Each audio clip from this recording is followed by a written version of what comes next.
நம்முடைய பிதாவாகிய தேவனாலும் கர்த்தராகிய இயேசு கிறிஸ்துவினாலும் கிருபையும் இரக்கமும் சமாதானமும் உண்டாவதாக என்று உங்களை இயேசுவின் நாமத்தினாலே வாழ்த்துகிறேன். கிருபை நேரம் நிகழ்ச்சிக்கு உங்களை வரவேற்பதில் நான் மிக்க மகிழ்ச்சி அடைகிறேன். பிரியமான தேவ பிள்ளைகளே, நம்ம ஆண்டவரை நோக்கி பார்த்து நாம் ஜெபிக்கலாமா? உடைக்கப்பட்ட நேரத்தில் எல்லாம் என்னை உருவாக்கின கிருபை இது. உடைக்கப்பட்ட நேரத்தில் எல்லாம் என்னை உருவாக்கின கிருபை இது. கிருபை கிருபை மாறாது தேவ கிருபை. கிருபை கிருபை மாறாது நல்ல கிருபை. உங்க கிருபை தான் என்னை தாங்குகின்றது. உங்க கிருபை தான் என்னை நடத்துகின்றது. உங்க கிருபை தான் என்னை தாங்குகின்றது. உங்க கிருபை தான் என்னை நடத்துகின்றது. ஆம் இயேசு ராஜா, உங்களுக்கு நன்றி செலுத்துகிறோம். இந்த வேளையிலும் அப்பா உடைய வார்த்தையில தியானிக்க இருக்கிறோம். சத்தியத்தை அறிவீர்கள், சத்தியம் உங்களை விடுதலையாக்கும் என்ற வார்த்தையின்படியாக ஆண்டவரை உடைய வார்த்தையிலே தியானிக்கும் போது ஆண்டவரை உங்களுடைய விடுதலை கேட்கிற ஒவ்வொரு பிள்ளைகளும் பெற்றுக்கொள்ளத்தக்கதாக இந்த நாளை எங்களுக்கு ஆசீர்வாதம் தரும்படியாய், வார்த்தைகள் மூலமாக நீ இடைபடும்படியாய் ஆண்டவரை உடைய வார்த்தையை ஒவ்வொரு பேரையும் விடுவிக்கத்தக்கதாக தேவ பிரசனம் கடந்து வரும்படியா எங்கள் ஒருவரையும் தாழ்த்துக்கிறோம். அப்பா நீ மட்டுமே விட போதும் ஆண்டவரை. இயேசு ரட்சம் மூலம் ஜெபம் கேளு நல்ல பிதாவே. ஆமென் ஆமென். பிரியமான தேவ பிள்ளைகளே, இந்த நாளிலும் ஷான் மினிஸ்ட்ரிஸ் சார்பிலே வழங்கும் கிருபையின் நேரம் நிகழ்ச்சிக்கு உங்களை வரவேற்பதில் நான் மிக்க மகிழ்ச்சி அடைகிறேன். இந்த நாளிலும் நாம் தியானிக்கும்படியாக தெரிந்து கொண்ட வேத பகுதி 1 சாமுவேல் 30வது அதிகாரம். 1 சாமுவேல் 30வது அதிகாரம் பார்த்தீங்கன்னா, தாவீது ராஜா. இந்த தாவீது ராஜாவை தேவன் தெரிந்து கொண்டார்னு நம்ம எல்லாருக்கும் தெரியும். அதாவது 1 சாமுவேல் 29வது அதிகாரம் 5ஆம் வசனத்தில் படித்து பார்த்தீங்கன்னா, சவுல் கொண்டது 1000, தாவீது கொண்டது 10000 என்று இந்த தாவீதை குறித்து பாடினார்கள்னு சொல்லி அங்கே சொல்லியிருக்க நாம் பார்க்கிறோம். ஆனாலும் ஆகீஸ் தாவீதை பார்த்து சொல்லுவார், நீ உத்தமன் என்றும் பாளையத்தில் என்னோட போக்குவரத்துமா இருக்கிறதற்கு நீ என் பார்வைக்கு எந்த ஒரு தவறும் செய்யலைன்னு எனக்கு தெரியும். ஆனால் பிரபுக்களின் பார்வையில் நீ பிரியமானவனாக இல்லை. ஆகவே நீ இப்பொழுது சமாதானத்தோடு நீ கடந்து போய்விடு அப்படின்றார். ஏன்னா பெலிஸ்தருடைய பிரபுக்கள் உண்மையில் தாங்கள் அடையாதபடிக்கு நீ சமாதானத்தோடு திரும்பி போயிடு. நான் ஏற்கனவே யுத்தம் நடந்துட்டு இருக்கு. ஸோ அந்த பெலிஸ்தர் இவர்களுக்கு விரோதமாக யுத்தம் பண்ணி கொண்டு இருக்கும்போது அதில் உதவும்படியாக தான் தாவீது அங்கே வந்தார். ஆனால் நீ சமாதானத்தோடு போன்னு சொன்ன உடனே தேவன் அந்த தாவீதோடு கூட இருந்ததுனால தாவீது ஆகீஸை பார்த்து சொல்கிறாரு, ஏன் என்னுடைய ஆண்டவனுடைய சத்துருக்களோடு யுத்தம் பண்ணாதபடிக்கு நீங்கள் என்கிட்ட என்ன கண்டுபிடிச்சிங்க, ஏன் என்னை சொல்கிறீங்க அப்படின்னு ஆகீஸை பார்த்து தாவீது கேட்குறாரு. அப்போ தாவீது சொல்வார், நீ தேவனுடைய தூதனுக்கு போல என் பார்வைக்கு பிரியமானவனாக இருக்கிற, ஆனால் ஒன்றே இங்கே யாருக்கும் பிடிக்கலப்பா, அதனால் நீ யுத்தத்திற்கு வர வேண்டாம். நீ உன்னோடு வந்த உன் ஆண்டவனுடைய வேலைக்காரங்கள்லாம் கூட்டிகிட்டு நீ திரும்பி போயிடு அப்படின்னு சொல்கிறாரு. உடனே தன்னுடைய வேலைக்காரங்களெல்லாம் அவன் கூட்டிகிட்டு அதிகாலையில் அவன் என்ன செய்கிறான், தான் இருக்கிற தேசத்துக்கு வர்றான். பெலிஸ்தரோ இஸ்ரேலுக்கு போனார்கள். ஆனால் இப்போ பொழுது விடுகிற நேரத்தில் இவன் திரும்பி தன்னுடைய தேசத்துக்கு தான் இருந்த இடத்துல வரான். அங்கே அவன் எங்கே வந்தானா, பெலிஸ்தரின் தேசத்துக்கு திரும்பி போக புறப்பட்டான் இருக்கு. ஏன்னா யுத்த களத்துக்காக வந்திருக்காங்க. அப்போ இவங்கெல்லாம் சிக்லாகில் இருக்கிறாங்க. சிக்லாகு அங்கே தாவீதும் அவன் மனுஷரும் 3ஆம் நாளிலே சிக்லாகு வந்து சேர்றாங்க. ஏன்னா அந்த யுத்தத்தில் ஆகீஸ் ராஜா தாவீது ராஜாவை பார்த்து நீ திரும்பி போ அப்படின்னு சொன்னோன்னே அவர் திரும்பி வர்றாரு. தன்னுடைய மனைவி பிள்ளைகள் இருக்கிற இடத்துக்கு வர்றாரு. அவர் வரும்போது சிக்லாகில் தான் தன்னுடைய மனைவி பிள்ளைகள் இருந்தாங்க. அவர் வரும்போது என்ன நடந்துச்சுன்னு பார்த்தீங்கன்னா, அங்கே மனைவிகள் பிள்ளைகள் யாரையுமே காணல. ஏன்னா நீங்கள் 1 சாமுவேல் 30வது அதிகாரம் 1ஆம் வசனத்தில் பார்க்கும்போது தாவீதும் மனுஷரும் 3ஆம் நாளிலே சிக்லாக் வந்து சேர்றதுக்குள்ளே அமலேக்கியர் தென்புறத்து சீமையின் மேலும் சிக்னாகின் மேலும் விழுந்து சிக்லாகை கொள்ளையடித்து அதை அக்னியால் சுட்டெரித்து அதில் இந்த ஸ்திரீகளாகிய சிறியவர்களையும் பெரியவர்களையும் சிறை பிடித்து ஒருவரையும் கொன்று போடாமல் அவர்களை பிடித்து கொண்டு போய் தங்கள் வழியே போய்விட்டார்கள். பிரியமான தேவ பிள்ளைகளே, அவன் தன்னுடைய இடத்துக்கு போகும்போது தன்னுடைய மனைவிகளை காணலை, தன்னுடைய பிள்ளைகளை காணலை. எப்படி இருக்கும்? அதுவும் தன்னுடைய இடம் அக்கினியால் சுட்டரிக்கப்பட்டிருக்கும் போது எவ்வளவோ துக்கப்பட்டிருப்பாரு. மனைவியை காணலை, பிள்ளைகளை காணலை, ரொம்ப துக்கப்பட்டாரு. வசனத்தில் என்ன இருக்குது அப்படின்னா, அவர் பார்க்குறாரு, தாவீதும் அவன் மனுஷரும் அந்த பட்டணத்துக்கு வந்தபோது இதோ அக்கினியினால் அது சுட்டரிக்கப்பட்டிருக்கிறது என்றும் தங்கள் மனைவிகளும் தங்கள் குமாரரும் தங்கள் குமாரத்திகளும் சிறைப்பிடித்து கொண்டு போகப்பட்டார்கள் என்றும் கண்டார்கள். அப்பொழுது தாவீதும் அவனோடு இருந்த ஜனங்களும் அழுகிறதற்கு தங்களில் பலனில்லாமற் போக மட்டும் சத்தமிட்டு அழுதார்கள். ஏன்னா தாவீதுடைய 2 மனைவிகளாகிய அகினோவாவும் அதோடு கூட நாபாலின் மனைவியாக இருந்த அபிகாயிலும் சிறைப்பிடித்து கொண்டு போகப்பட்டார்கள். தாவீது மிகவும் நெருக்கப்பட்டான். சகல ஜனங்களும் தங்கள் குமாரத்தில் நிமித்தம் மன கிளேசமானதனால் அவனோடு கூட வந்த அந்த வேலைக்காரங்கள்லாம், அவனோடு கூட யுத்தத்திற்கு வந்தவர்கள் எல்லாம் அவனை கல்லறிய வேண்டும் என்று சொல்லி கொண்டார்கள். தாவீது தன் தேவனாய கர்த்தருக்குள்ளே தன்னை திடப்படுத்தி கொண்டான். தாவீது மிகவும் 3 காரியம் அதில் கொடுக்கப்பட்டிருக்கிறது. இதில் தாவீது என்ன செய்தாரு? பலனில்லாமற் போகட்டும் அழுதாரு. 2வது தாவீது என்ன சொல்றாரு? கர்த்தருக்குள் தன்னை திடப்படுத்தி கொண்டான். எல்லாரும் அவன் மேல கல்லறிய போறாங்க. அடுத்தது அதுக்கு முன்னாடி நம்ம அவருக்கு தாவீது மிகவும் நெருக்கப்பட்டான். தாவீது மிகவும் அழுதான். தாவீது தன்னை திடப்படுத்தி கொண்டான். ஏன்னா தெரியும், இப்ப கல்லறிஞ்சு இவனை கொல்ற அளவுக்கு ஆயிட்டாங்க. ஏன்னா கூட வந்தவர்களுடைய எல்லா வீட்டாருடைய மனைவியும் பிள்ளைகளும் இவனுடைய மனைவிகள் பிள்ளைகளை சிறைப்பிடிச்சு கொண்டு போயிட்டாங்க. இப்போ அவர் அப்படி அழுறாரு. ஆனாலும் இவங்கெல்லாம் அவங்க பிள்ளைகள் நிமித்தம், தாவீது தன்னுடைய பிள்ளைகள் போன நிமித்தம் அழுதுட்டு இருக்கான். எல்லாரும் போனதும் அவனுக்கு வருத்தம் தான், நெருக்கப்பட்டுட்டு இருக்கான். ஆனா அவங்க தங்களுடைய பிள்ளைகள் மனைவிகள் போனது நிமித்தம் என்ன செய்யறாங்க? தாவீதை கல்லறிய போறாங்க. அப்ப இவனுக்கு தெரியும், தன்னை கல்லறிஞ்சு இப்ப இவங்கெல்லாம் கொன்னு போடுவாங்க. ஆனா அவன் தன்னை திடப்படுத்தி கொண்டான். ஆண்டவர் கிட்ட போறாரு. தாவீது எப்படிப்பட்டவர் தெரியுமா? எந்த ஒரு காரியனாலும் உடனே ஏசப்பாட்ட போவாரு. அப்போ எப்போது இந்த தாவீதுக்கு இந்த காரியம் நடந்தது என்றால், தாவீது தன் மனைவி பிள்ளைகளிடத்தில் இல்லாத போது, பலவீனப்பட்ட போது, அலைய நேரங்கள்ல நம்ம பலவீனமாக இருக்கும்போது தான், நம்ம தூரமா இருக்கும்போது, ஆண்டவர் விட்டு தூரமா இருக்கும்போது பிசாசுக்கு தெரியும், இப்ப என் மகள் அன்ற தேடுறதுக்கு நேரம் இல்லை, பைபிள் படிக்கல, ஜெபிக்கலான்னு சொல்லி நம்ம டச் பண்ணி பார்க்கலான்னு சத்துரு கிரியைகள் நம்மை தொடரும். பிரியமான தேவ பிள்ளைகளே, அப்ப இதுல என்ன தெரியுதுன்னா, முதலாவது இந்த தாவீது ராஜாவுடைய வாழ்க்கையில இது வர காரணம், தாவீது தன்னுடைய மனைவிகளோடு தன்னுடைய பிள்ளைகளோடு சிக்கலாகில் இல்லை. அப்படின்னா ஆண்டவரோடு இல்லை. நம்ம அநேக நேரத்துல கர்த்தரோடு இல்லாத போது, பலவீனமானவர்களா நம்ம இருக்கும்போது, நம்ம சத்துரு கிரியைகளுக்கு உட்பட்டு பாவம் செய்ய முற்பட்டு பாவத்தில் விழும்போது சத்துருக்கு ரொம்ப ஈஸியா இருக்கும் நம்மை கொள்ளையிடுவதற்கு. பிரியமான தேவ பிள்ளைகளே, இந்த நேரத்திலும் ஆண்டவர் உங்கள் ஒருவரோடு பேசி கொண்டிருக்கிறார். எங்கேயோ நம்ம கொள்ளையடிக்கப்பட்டவங்கள மாதிரி இருக்கிறோமா? ஏதோ ஒரு இடத்துல நம்ம ஆண்டவருக்கு பிரியமில்லாத செயல்பட்டதுனால பலவீனர்கள் மாதிரி இருக்கிறீங்களா? இப்போ கொஞ்சம் உங்களே நீங்க சிந்திச்சு பார்ப்பீங்களா? இப்ப நீங்க எங்க இருக்கிறீங்க? இப்ப நீங்க எந்த சூழலவில் இருக்கிறீங்க? இப்ப எந்த சூழல்ல நீங்க இருக்கிறீங்க? கொஞ்சம் உங்களே கேள்வி கேட்டு பார்ப்பீங்களா? பிரியமான தேவ பிள்ளைகளே, தாவீது அந்த சூழ்நிலைமையில அவன் ஆண்டவர்கிட்ட ஜெபிக்கிறதுக்கு போகிறாரு. அநேக நேரத்துல நமக்கு இந்த மாதிரி பிரச்சனை வந்தோடனே உடனே ஆண்டவருக்கு விரோதமா சில பேர் ஏதாவது ஒரு வார்த்தை சொல்லிட்டு, ஆனாலும் என் ஆண்டவர் என்னை கைவிட்டு விட்டார் சொல்லி அப்படியே திரும்ப போய் மறுபடியும் பாவத்துக்கு மேல பாவத்தை செய்து திரும்பவும் பாவத்தின் கயிறால் கட்டப்பட்டு ஆண்டவருக்கு பிரியமில்லாத செய்கிறது நிமித்தம் ஆண்டவர் விட்டே தூரம் போயிடுறாங்க.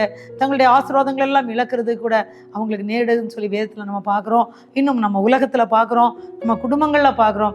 பிரியமான தேவ பிள்ளைகளே, ஒருவேளை நீங்கள் பலவீனப்பட்ட நேரங்கள்ல, ஒருவேளை நீங்க ஆண்டவரோடு இருக்காத நேரங்கள்ல, ஒருவேளை தேவனுக்கு செய்ய வேண்டிய கடமையில அவர் நம்மை என்ன நோக்கத்தோடு அழைத்தாரோ அதை செய்யாமற் போத நிமித்தம் ஏதாவது இடத்துல விழுந்து இருக்கீங்களா?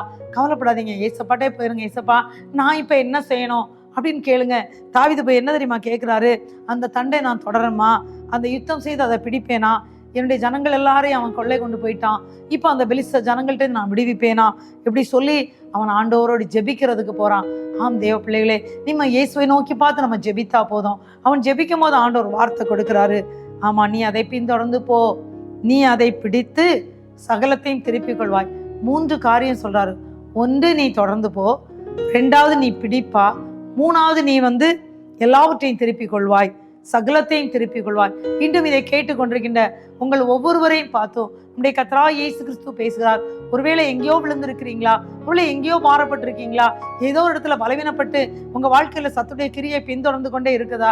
நீங்க சோர்ந்து போக வேண்டாம். தாவீது நெருக்கப்பட்ட போதும், அவன் பலவன் இல்லாமல் போக மட்டும் அழுத போதிலும் அவன் தன்னை கர்த்தருக்குள் திடப்படுத்தி கொண்டான். முதலாவது. ரெண்டாவது என்ன செய்தான்? ஓடி போய் ஜெபிக்க போறான். அவன் ஜெபிக்கும் போது ஆண்டவர் சொல்றாரு, நீ பின்தொடர், அதை நீ பிடித்துக் கொள்வாய், அதை சகலத்தையும் திருப்பிக் கொள்வாய்ன்னு ஒரு வார்த்தை கொடுத்தாரு. ஆம் தேவ பிள்ளைகளே, நம்ம பிரச்சனைகள் வரும்போது மனுஷர்களை நாடி சில நேரத்தில் ஓடுறோம், சில நேரத்தில் நாமே ஏதாவது ஒரு முடிவை எடுத்துக்கிறோம். ஆனால் நம்ம போக வேண்டியது ஏசப்பா கிட்ட மட்டும்தான். ஏசுவே, எனக்கு இப்படி ஒரு பிரச்சனை வந்திருக்குப்பா, நான் இப்போ என்ன செய்யட்டும், எனக்கு உதவி செய்யுங்க, நான் உங்களை பின்பற்றதை விட்டுட்டேன், நீங்கள் சொன்னதை நான் செய்யலை, அதனால சத்துரு எனக்கு விரோதமா பல காரியங்களை போட்டு என் குடும்பத்தில் கண்ணீரை தந்திருக்கிறான், ஆண்டவரே என்னை ஒரு விஷயம் மன்னிச்சிருங்கப்பா அப்படி சொல்லி கேட்டீங்கன்னா ஏசப்பா உங்களோடு என்ன தெரியுமா பேசுவாரு? நீ போ, அதை பிடிப்பாய், சகலத்தையும் திருப்பிக் கொள்வாய். இன்னைக்கு இதை கேட்டுக்கொண்டிருக்கிற அன்பான பிள்ளைகளே, நீங்க எந்தெந்த இடத்துல எல்லாவற்றையும் இழந்து தவிக்கிறீங்களோ எல்லாவற்றையும் சகலத்தையும் இன்றைக்கு திருப்பிக் கொள்கிற நாள் இதுவே. சகலத்தையும் நீங்கள் திருப்பிக் கொள்கிற நேரம் இதுவே. நீங்க செய்ய வேண்டியது ஒன்னே ஒண்ணுதான். இயேசு கிட்ட போயிருங்க. இயேசுவே, நாங்க என்ன செய்யட்டும் அப்பா, நாங்க என்ன செய்ய நீங்க சித்தமா இருக்கிறீங்கன்னு கேட்டு பாருங்க. இயேசு உங்களுக்கு வழி தருவார். இயேசு வழியை திறப்பாரு. இதோ திறந்த வாசலை உனக்கு முன்பாக வைத்திருக்கேன்னு சொன்னாரே, இயேசு உங்களுக்கு வழி கட்டுவார். கடினமான பாறைகளின் மத்தியிலையும் பாதைகளில் எந்த ஒரு பிரச்சனை இருந்தாலும் ஆண்டவர் சொல்வார், இதோ கோணலான விலை உனக்கு நான் செவ்வையாக்குவேன்னு சொல்லி அன்றைக்கு செருபாபேலுக்கு சொன்னது போல இன்னும் நமக்கு அந்த வார்த்தையை கொடுக்கிறார். இதோ நான் உனக்கு முன்னே போய் கோணலான விலை செவ்வையாக்குவேன், வெண்கல கதவுகளை உடைப்பேன், இருப்பு தாழ்பாலை முறிப்பேன், ஒளிப்பிடத்திற்குள்ள புதையல்களை உனக்கு நான் தருவேன் என்று சொல்லி நமக்கு எதிராக இயேசு கிறிஸ்து இப்பொழுது நமக்கு வாக்கு கொடுக்கிறார். பிரியமான தேவ பிள்ளைகளே, இப்ப இவர் எப்படி போனார் தெரியுமா? தன்னோடு கூட 600 பேரை கூட்டி கொண்டு போகிறாரு. 600 பேரோடு கூட்டி கொண்டு போறாரு. ஆனா என்ன நடந்துச்சு தெரியுமா? அவர் பின் தொடர்கிறார். கர்த்தருடைய வாக்கு என்ன? நீ பின் தொடர். இன்னைக்கு ஆண்டவர் நம்மை பார்த்து சொல்றாரு, நீ என்னை பின்பற்றி வா. அவர் அவருடைய சீஷர்களை பார்த்து சொன்னாரு, நீ என்னை பின்பற்றி வா, நான் உங்களை மனுஷர்களை பிடிக்கிறவளாக்குவேன் அப்படின்னு சொன்னார்ல. பின்பற்றி போன சீஷர்களை தேவன் பயன்படுத்தினார். அவர்கள் இயேசு கிறிஸ்து மரணம் வரைக்கும் மட்டும் இல்ல, மரணத்துக்கு பிறகு இயேசு உயிர்த்தெழுந்து பரலோகத்துக்கு ஏறின பிறகும் பார்த்தீங்கன்னா இயேசு கிறிஸ்துடைய சீஷர்கள் சபைகளை நிறுவினார்கள், சுவிசேஷத்தை அறிவித்தார்கள். த ஹோல் இடங்களுக்கும் கண்ட்ரிஸ்க்கும் ஒவ்வொரு பேரும் ஒவ்வொரு இடமா போனாங்க. தோமா இந்தியா தேசத்துக்கு வந்தாங்க. இவங்களாம் வந்ததுனால தான் சுவிசேஷம் அநேகருக்கு தெரிந்தது. ஆண்டவர் அப்படியே அவர்களை வழி நடத்தினது போல இப்ப இவர்களை வழி நடத்துகிறார். அவர் சொல்றாரு, நீ பின்தொடர்ந்து சொன்னோன்ன இவங்க தொடர்ந்து போறாங்க. 600 பேரையும் கூட்டிட்டு போனாரு. ஆனா அதுல 200 பேரு அவங்க விடாய்த்தவர்களா இருந்தாங்க, அதனால நின்று விட்டார்கள் என்று இருக்கிறது. அவளால் அந்த இடத்தை விட்டு போக முடியல, ஆற்றை கடக்க முடியவில்லை. 10வது வசனம், 1 சாமுவேல் 30வது அதிகாரம் 10ஆம் வசனம், 200 பேர்களால இந்த ஆற்றை கடக்கிறதுக்கு பலன் இல்லை. ஆனா 400 பேர் பலசாலிகளா அவரோடி கூட மறுபடியும் போறாங்க. அப்போ வழியில போகும்போது ஒரு எகிப்தியனை பாக்குறாங்க. அந்த எகிப்தியனை பார்த்து அவன் என்னன்னா வெளியே அவனை தூக்கி எரிஞ்சு போட்டிருக்காங்க, அவனுக்கு உதவவில்லை. அப்போ அவனுக்கு இவர் உதவி செய்யறாரு. அவன் என்ன செய்யறான்? அப்ப வெளியில அவர்கள் கண்டு அவனை தாவீதிடத்துல கொண்டு வர்றாங்க. கொண்டு வரும்போது அந்த பையன் ரொம்ப களைப்பா இருந்ததை பாக்குறாங்க எகிப்தியன். அவன் அந்த மகனுக்கு இவங்க புசிக்க அப்பமும் தண்ணீரும் கொடுத்து அத்திப்பழ அடையின் ஒரு துண்டையும் வற்றலான 2 திராட்சை பழ குலைகளையும் அவனுக்கு கொடுத்தார்கள். அவன் சாப்பிட்ட பின்பு அவனுடைய உயிர் அவனுக்குள் வந்தது. அவன் ராப்பகல் 3 நாளாய் அப்பம் சாப்பிடாமலும் தண்ணீர் குடியாமலும் இருந்தான். என்னன்னா, நீ யாருடையவன்? தாவீது கேட்க, நீ யாருப்பான்னு கேட்கிறாரு. அவன் சொல்றான், நான் அமலேக்கினுடைய வேலைக்காரன் ஆகிய எகிப்து தேசத்து பிள்ளையாண்டான். 3 நாளைக்கு முன் நான் வியாதிப்பட்டேன், என் எஜமான் என்னை கைவிட்டான். நாங்கள் தேசத்தின் மேல வந்தோம், சுட்டரித்து போட்டு, ஏன்னா இவங்களுடைய குடும்பங்களை எல்லாம் சுட்டரித்து போட்டு இந்த குடும்பங்களை எல்லாம் கொண்டு ஒழித்து வைத்திருக்கிறது யாரு? இந்த ஜனங்கள் தான். அதுல உள்ள ஒரு பிள்ளையாண்டான், எகிப்தின் பிள்ளையாண்டான், இவங்கெல்லாம் யுத்தத்துக்கு வந்தவர்கள். அவன் சொல்றான். அப்ப இவர் சொல்றாரு, ஏன்னா இவன் உடம்பு சரியில்லை, அதனால இவனை தூக்கி வெளியே போட்டுட்டாங்க, எப்பா நீ வராண்டான்னு சொல்லி. இப்படித்தான் இன்றைக்கு அநேகர் இருக்காங்க. வீக்னஸ் வரும்போது, பலவீனம் வரும்போது நமக்கு உணவு கொடுக்க ஆதரவு இல்லாதவர்கள் கூட இன்றைக்கு அநேகர் இருக்கலாம். பிரியமான தேவ பிள்ளைகளே, ஆண்டுடைய வார்த்தையை விட்டு தூரம் போகும்போது, ஆண்டுடைய வார்த்தை என்ற மன்னாவாகிய ஜீவ அப்பம், தேவன் கொடுத்த வானத்திலிருந்து அருளிய அந்த அப்பம் அநேகருடைய வாழ்க்கையில இல்லாத போது இன்னைக்கு வியாதிப்பட்டவர்கள் போலதான் இருக்கிறோம். எப்படி தாவீது வழியில எதிர்பட்ட உடனே அப்பம் ரசமும் தண்ணியும் கொடுத்தாரோ, அதே போல கர்த்தராகிய இயேசு கிறிஸ்து நமக்காக தன்னுடைய இரத்தத்தை சிந்தி மரித்து நமக்கு இன்றைக்கு ஜீவனுள்ள மன்னமாகிய வார்த்தையை கொடுத்திருக்கிறார். இந்த வார்த்தையை நாம் உட்கொள்ளும் போது அது மகிழ்ச்சியும் சந்தோஷமா இருந்துன்னு சொல்லி எரேமியா 15:16 படிக்கிறது மாதிரி இந்த வார்த்தை நமக்கு ஜீவனை கொடுக்கும். இவர் கொடுத்த அப்பம் அந்த மகனுக்கு பாருங்க உயிர் திரும்ப வந்தது மாதிரி இப்படி அந்த மகன் எழும்பிட்டான். அவன் சொன்னா, நான் வியாதிப்பட்ட போது என் எஜமானனை கைவிட்டான். இன்றைக்கு அநேகர் அப்படிதாங்க. ஆண்டரை விட்டு தூரம் போகும்போது, சத்துடைய கரத்துல விழும்போது, இன்னைக்கு உலகம் நம்ம ஏற்றுக்கொள்ளவில்லை, சத்ருவானவனும் நம்ம பாவத்தின்களால் கட்டிவிட்டு நம்ம தவறான வாழ்க்கைக்கு நேராக இழுத்து கொள்ளப்படுகிறோம். அந்த வேளையில எந்த ஒரு மனிதர்களும் இல்லை, ஆனா இயேசுவால் மட்டும் தான் விடுதலை கொடுக்க முடியும். அன்றைக்கு தாவீது ராஜா பாருங்க, அவர் பின்னாட்கள் அவர் ராஜாவாக மாறினார். அன்றைக்கு தாவீது தன்னுடைய எஜமானுக்காக யுத்தம் பண்ண போகும்போது நடந்த சம்பவம் தான் இது. இப்ப பாருங்க, அந்த வாலிபனுக்கு தண்ணியும் அப்பமோ ரசமோ திராட்சை பழம்லாம் கொடுக்குறாங்க. இப்ப என்ன ஆயிட்டுனா, அந்த மகன்கிட்ட கேட்குறாங்க, நீ எங்களை அந்த தண்டினிடத்தில் கொண்டு போய் விடுவாயா? ஏன்னா அவங்க எல்லாம் சுட்டரித்து போட்டுட்டு ஒரு இடத்துல போய் அவங்க பாளையம் இறங்கி இருக்கிறாங்க. அப்ப அவ சொல்றான், என்னை என் எஜமான் கையில் ஒப்பு கொடுக்க மாட்டேன்னு சொல்லி எனக்கு ஒரு ஆணை விடுவீங்களான்னு சொல்றாங்க. ஆமா, நாங்க ஆணையிடுறோம், உன்னை பாதுகாக்கிறோம்னு சொன்ன உடனே அவன் அந்த எங்கெல்லாம் ஜனங்கள் இருந்தாங்களோ பெலிஸ்தர் புசித்து குடித்து இருந்த இடத்துல எல்லாம் கொண்டு விட்டான். இவர்கள் பார்த்தாங்க, இவங்க 400 வாலிபர்களை கூட்டிட்டு போனாரே, அந்த 400 வாலிபர்கள் அன்று சாயங்காலம் தொடங்கி அவர்களை எல்லாரையும் முறியெடுத்தார்கள். அதே நேரத்துல மறுநாள் சாயங்காலம் மட்டும் முறியெடுத்தான். ஒட்டகங்கள் மேல் ஏறி போன 400 வாலிபர்கள் மட்டும் அவர்கள் தவிர வேற எல்லாரும் அவர்களில் வேறு ஒருவரும் தப்பவில்லை. அந்த 400 வாலிபர்கள் மட்டும் தப்பினார்கள். பிரியமான தேவ பிள்ளைகளே, நடந்தது என்ன தெரியுமா? அமலேக்கர் பிடித்து கொண்டு போன எல்லாவற்றையும் பாத்தீங்கன்னா 1 சாமுவேல் 30வது அதிகாரம் 18-19 வசனத்துல பாத்தீங்கன்னா, அவன் பிடித்து கொண்டு போன எல்லாவற்றையும் ஆண்டவர் சொன்னார்ல, நீ பின்தொடர், நீ அவைகளை பிடிப்பாய், சகலத்தையும் திருப்பிக் கொள்வாய். அதே போல இவர் பின்தொடர், ஆண்டவர் சொன்ன மாதிரி பின்தொடர்ந்தார். இன்றைக்கு நம்மை பார்த்து ஆண்டவர் சொல்றார், என்னை பின்பற்றி வா, நீ என்னை நோக்கி கூப்பிடு. நான் உங்களுக்கு ஒரு மாதிரியை முன்வைத்து போயிருக்கிறேன், நீ என்னிடத்துல வந்தீனா உனக்கு ஆறுதல் உண்டு, நீ என்னை நோக்கி கூப்பிடுன்னு சொன்னாரு. நான் தான் வழியும் சத்தியமும் ஜீவனமா இருக்கிறேன்னு சொன்னாரு. என்னாலே அல்லாமல் ஒருவனும் பிதாவிடத்துல வரான்னு சொன்னாரு. பாருங்க பிரியமான தேவ பிள்ளைகளே, இங்க அதே போல பாருங்க, தான் ஆண்டவர் சொன்னது மாதிரி அந்த சேனையை பின்தொடர்ந்த போது அந்த எகிப்திய பிள்ளையாண்ட வாலிபனை காட்டினாரு. அவர்களே வெளியில எரிஞ்சிட்டாங்க பாத்தீங்களா? ஆனா எரிந்த வாலிபன் இவர்களுக்கு உதவியாக இருந்தான். அவர்களுக்கு இவர் அப்பம் தண்ணீர் கொடுத்தாராம். பாருங்க பிரியமான தேவ பிள்ளைகளே, அவன் கொண்டு போய் அந்த தாவீதை மனைவி பிள்ளைகள் எங்க இருந்தாங்கன்னு காட்டினாரு. அவர்களை ஒன்று விடாமல் பாத்தீங்க, நான் 19வது வசனம் படிக்கிறேன்.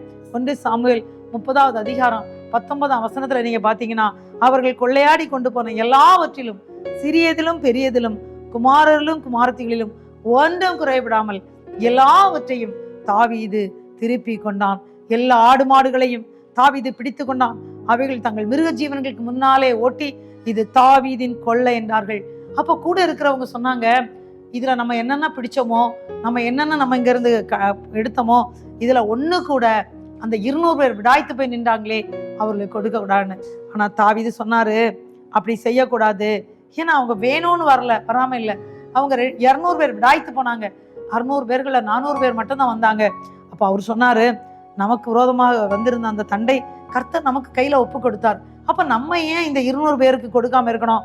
ஆனா நீங்க கண்டிப்பாக சிக்லாக் வந்த போது அவர் சொல்றாரு, அந்த எத்தனை பேர் அந்த இடத்துல அவங்களோட யுத்தத்திற்கு வராம இருந்தாங்களோ அந்த 200 பேருக்கும் இவங்க அடித்த கொள்ளையில பங்கு கொடுத்தாங்க. அது மட்டும் இல்ல, சிக்லாக்ல அங்குள்ள அந்த யூதாவின் மூப்பருக்கு எல்லாத்துக்கும் அவைகளை சிலவற்றை அவர்கள் அனுப்பி விட்டார்களாம். பிரியமான தேவ பிள்ளைகளே, பாருங்க, அப்போ தாவீது எப்படி அதை பற்றி கொண்டான் அப்படின்னா, அவர் இழந்து போனதை எப்படி பெற்றுக்கொண்டான்னு பாத்தீங்கன்னா, அவருக்கு வந்த கட்டளை என்ன?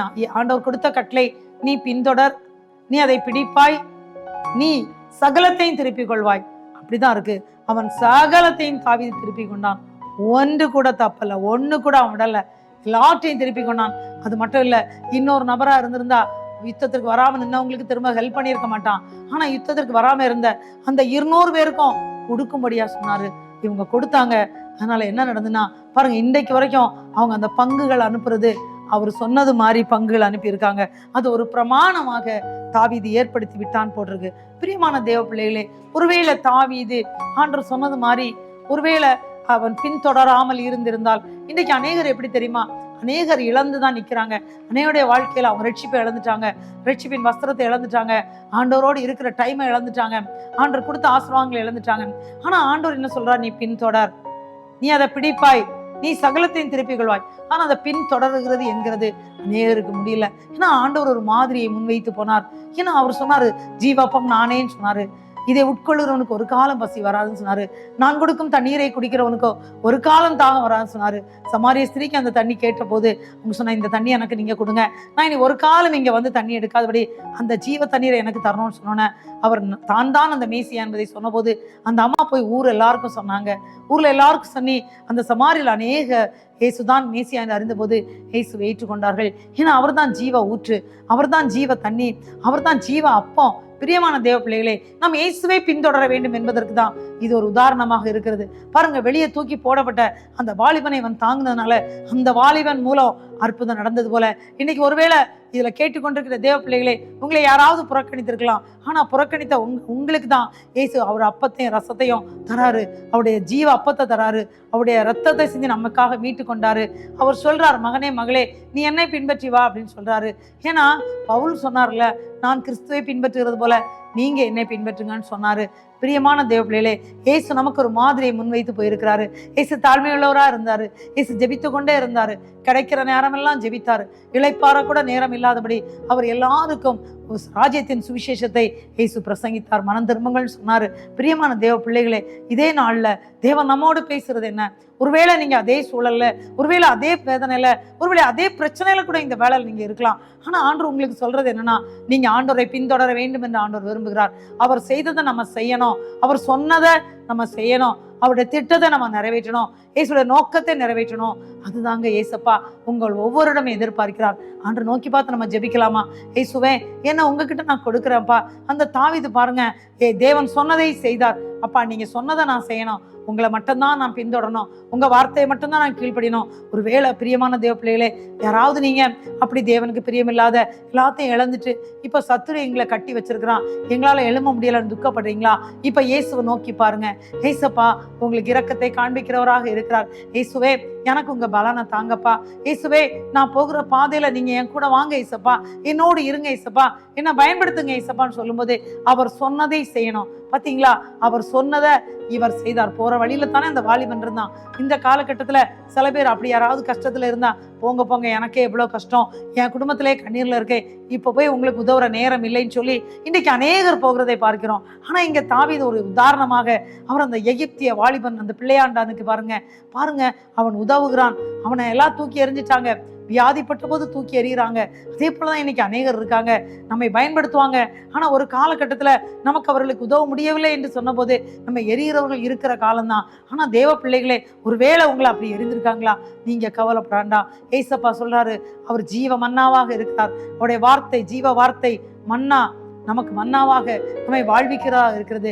இயேசு கிறிஸ்துவின் ரத்தம் சகல பாவங்களை நீக்கி நம்மை சுத்திகரிக்கிறது. பரிசுத்த ஆவியானவர் நம்மில் ஊற்றப்பட்டிருக்கிறார். நாம் அதை உணர்ந்து கொள்ளும் போது எங்களுக்குள்ளே வாசம் செய்யும் அன்பின் ஆவியானவரே என்னையும் நடத்துமையா என்று நம்ம கேட்கும் போது இயேசு நம்ம ஒவ்வொருவரையும் நடத்துவார். பிரியமான தேவ பிள்ளைகளே, இந்த வேளையில் நம்ம எல்லாரும் இயேசப்பாவை நோக்கி பார்த்து ஜெபிக்கலாமா? இயேசுவே, நானும் உங்களை பின்தொடரணும் சுவாமி. எப்படி அந்த தாவீது உம்மை பின்தொடர்ந்தது நிமித்தம் ஆண்டவரே தான் இழந்து போன எல்லாவற்றையும் ஒன்று விடாம திருப்பி கொண்டானோ, அதே போல நான் இழந்து போன சுகம், என்னுடைய வாழ்க்கையில, என்னுடைய பிள்ளைகளுடைய வாழ்க்கையில இழந்து போன ஆசீர்வாதங்கள், நான் இழந்து போன ஆசீர்வாதங்கள் எல்லாவற்றையும் நான் திருப்பி பெற்றுக்கொள்ளணும். அப்பா எனக்கு இறங்குங்கன்னு சொல்லி கேட்பீங்களா?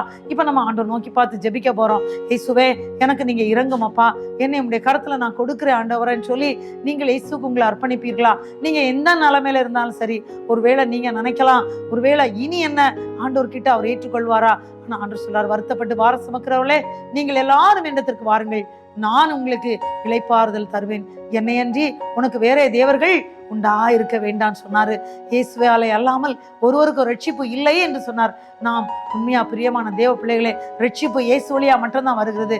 நானே வழியும் சத்தியமும் ஜீவனுமா இருக்கிறேன், என்னை அல்லாமல் ஒருவனும் பிதாவிடத்துல வரான். ஜெபிக்கலாமா? அன்புள்ள இயேசு ராஜா, எங்களுக்கு இறங்கும் என்று சொல்லி நம்ம எல்லாரும் இயேசுவை நோக்கி பார்த்து இப்பொழுது ஜெபிக்க போகிறோம். ஜெபிப்பீங்களா? இயேசுவை நோக்கி பார்த்து கேட்பீங்களா? அன்புள்ள இயேசு ராஜா, இந்த வேளையில் உம்முடைய சமூகத்தில் நாங்கள் வந்திருக்கிறோம் அப்பா. உம்முடைய வார்த்தையில் நாங்கள் தியானித்தோம் ஆண்டவரே. அப்பா, தாவீது சகலத்தையும் திருப்பிக் கொள்வதற்கு உம்முடைய சமூகத்தில் வந்தபோது அந்த தண்டை நான் பின்தொடரட்டுமா என்று கேட்டபோது, நீ பின்தொடர், நீ பிடித்துக் கொள்வாய், சகலத்தையும் திருப்பிக் கொள்வாய்ன்னு சொன்னது போல ஆண்டவரே அவர் பின்தொடர்ந்ததுனால பிடித்து கொண்டார், எல்லாவற்றையும் திருப்பி கொண்டார். அதே போல ஆண்டவரே, எங்க வாழ்க்கையில ஏதோ ஒன்று நாங்கள் இழந்தவர்களா இருக்கிறோம் ஐயா.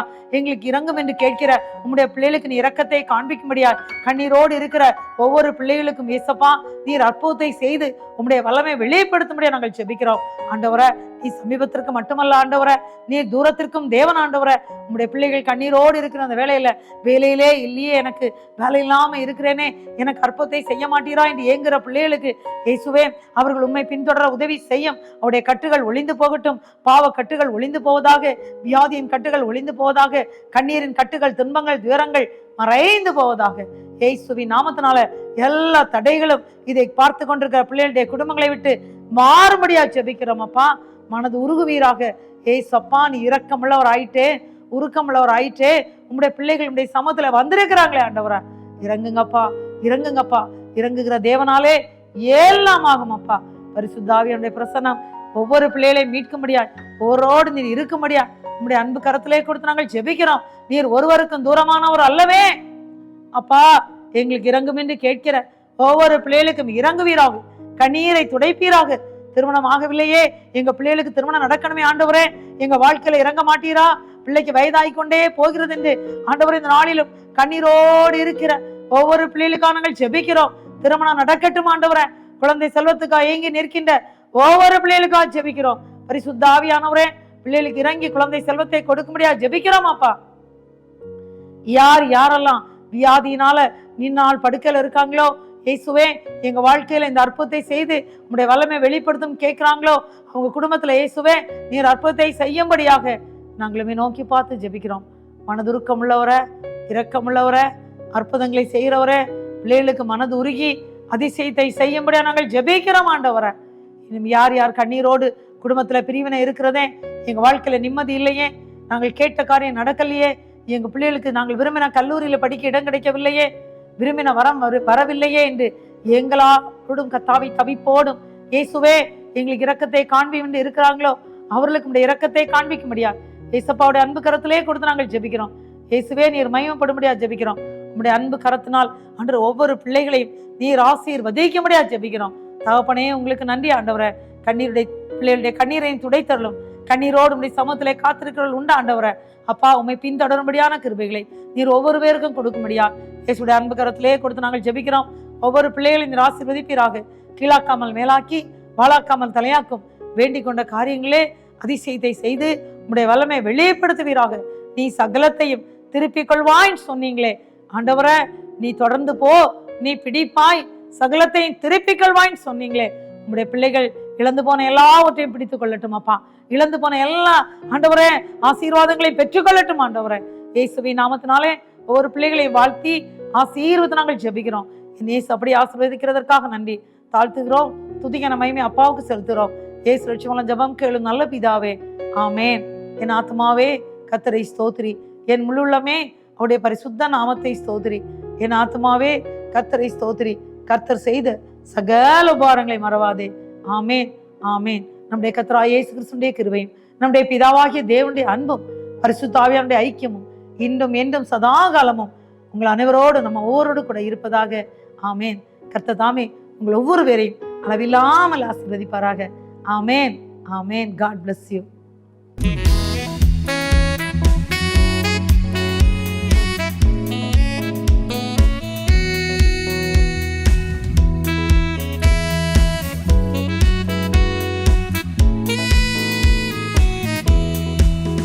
என்னை நேசிக்கின்றாயா?